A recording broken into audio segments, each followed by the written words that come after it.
देखिए 15 अगस्त पे मैं सभी प्रदेशवासियों को हार्दिक शुभकामनाएं देता हूं और माननीय प्रधानमंत्री जी ने जो एक लक्ष्य रखा हमारे सामने कि 2047 तक हमने अपने देश को विकसित राष्ट्र बनाना है और उसी के विषय को लेकर मेरी माटी मेरा देश एक कार्यक्रम चलाया गया है जिसमें लोगों का उत्साहवर्धन का कार्यक्रम है और लोगों में सेल्फ कॉन्फिडेंस के लिए जिस प्रकार का प्रयास किया जा रहा है, क्योंकि गुलामी के कारण जिस प्रकार से हमारा कॉन्फिडेंस कम हुआ था, आत्मविश्वास कम हुआ था।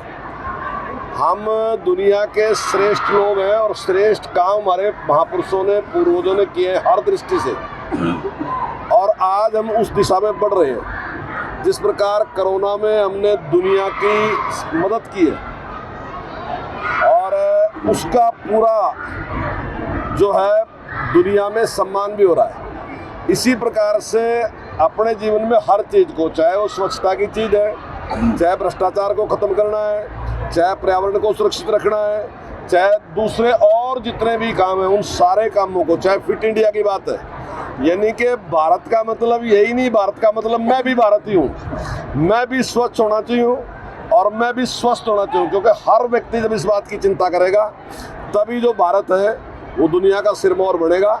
और जो प्रधानमंत्री जी का लक्ष्य है 2047 का, निश्चित तौर से उसको हम प्राप्त करेंगे।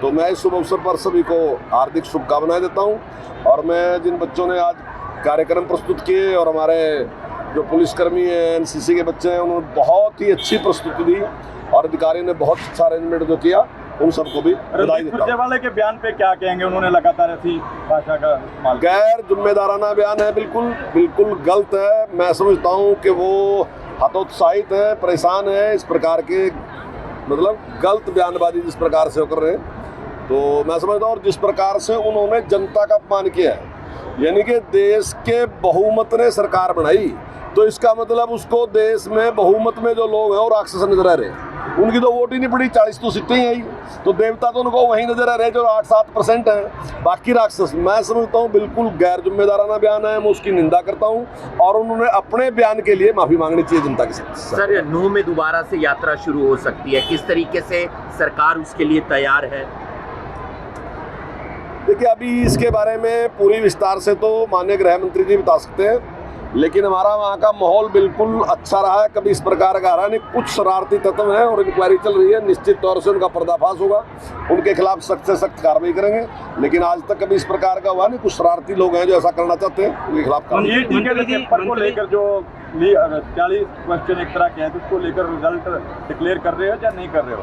नहीं, देखिए उसके बारे में जो हमारे कर्मचारी चयन आयोग है वो इसके बारे में जानकारी देगा।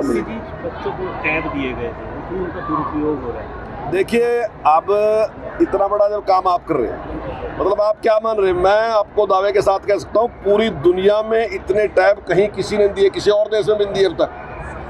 हिंदुस्तान की बात नहीं, मैं पूरी दुनिया में दिए। तो जब आप एक इतना बड़ा काम कर रहे हैं तो उसमें छोटी मोटी खामी होती है। मैं समझता हूँ उसको बहुत ज़्यादा बढ़ाने की जरूरत नहीं है। अभी मैंने बैठक ली थी और बैठक मैंने पता किया था कितने बच्चे हैं जिन्होंने इस प्रकार का जो सुरक्षा वो तोड़ा है, तो उनकी संख्या 1% से कम है, बहुत ज़्यादा कम है। लेकिन हमने तुरंत निर्णय लिया कि आने वाले टाइम में बच्चे इस प्रकार का काम ना करें। तो हमने कहा कि अगर कोई भी बच्चा इस प्रकार का काम करेगा तो हम उससे टैब वापस ले लेंगे, ताकि वो इस प्रकार का, क्योंकि हमने जो 2 GB डाटा बच्चों को दिया है वो उनको शिक्षा ग्रहण करने के लिए, उनका कोर्स पूरा करने के लिए दिया है। और मैं समझता हूँ कि पूरी दुनिया में इसकी प्रशंसा की जा रही है। सर, राजपूत समाज ने मीटिंग रख रखी है सितंबर में, उस मुद्दे को तो सुलझा दीजिए। नहीं, देखिए सुलझ गया मुद्दा, कोई मुद्दा नहीं है। अब तो आपको कोई परेशानी नजर नहीं आ रही, जो बात थी वो बातचीत होगी।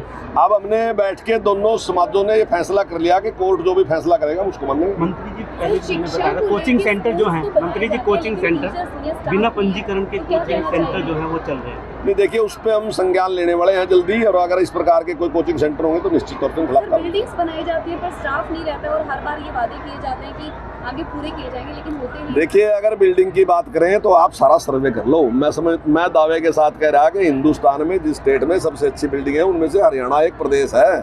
ऐसा नहीं है, हमारी बिल्डिंगें बहुत अच्छी। आप केवल टूटी बिल्डिंग को देख के आते हो, आप 20 स्कूलों की अच्छी बिल्डिंग को देख के आओ, एक टूटी को देखते हो। हमारे पास 14,000 स्कूल हैं, उनमें से किसी किसी की बिल्डिंग खराब खराब भी है। संस्कृति स्कूलों की बिल्डिंग एक मिनट नहीं, दो पूछ रहे ना प्रश्न। मैंने ये पूछा था आपसे कि बिल्डिंग्स बनाई जाती है, स्टाफ की कमी है।